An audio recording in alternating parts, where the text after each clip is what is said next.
करवीर निवासिनी श्री अंबाबाई तीर्थक्षेत्र विकास आराखड्याच्या प्रभावी अंमलबजावणीला आपलं प्रथम प्राधान्य राहील, अशी माहिती पश्चिम महाराष्ट्र देवस्थान व्यवस्थापन समितीच्या नूतन सचिव वर्षा साळुंखे परीट यांनी आज दिली।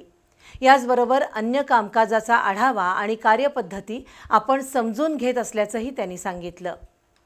कोल्हापूर, सांगली आणि सिंधुदुर्ग जिल्ह्यातील 3000 पेक्षा अधिक मंदिरांचं व्यवस्थापन आणि देखभाल करण्याची जबाबदारी पश्चिम महाराष्ट्र देवस्थान व्यवस्थापन समितीवर आहे।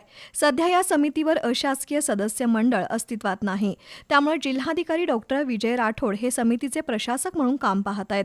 गेले 2.5 वर्ष देवस्थान समितीचं सचिवपद शिवराज नाईकवाडे यांच्याकडे होतं।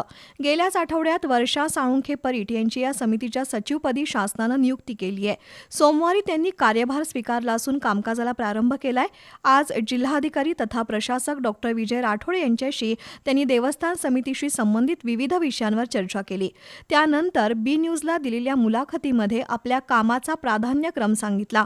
यात श्री अंबाबाई तीर्थक्षेत्र विकास आराखड्याच्या प्रभावी अंमलबजावणीला आपलं प्राधान्य राहील असं त्यांनी स्पष्ट केलंय। सचिवपदाचा कार्यभार स्वीकारल्यानंतर मला प्राथमिकता सर्व ज्या काही योजना आता सुरू आहेत त्या योजना प्रभावीपणे अंमलबजावणी करायची आहे।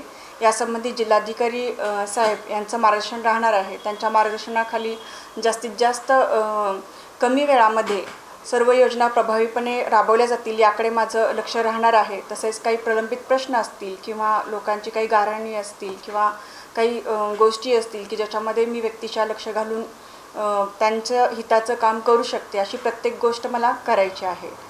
सध्या श्री अंबाबाई तीर्थक्षेत्र विकास आराखड्याला गती आल्याचंही वर्षा साळुंखे परीट यांनी नमूद केलं।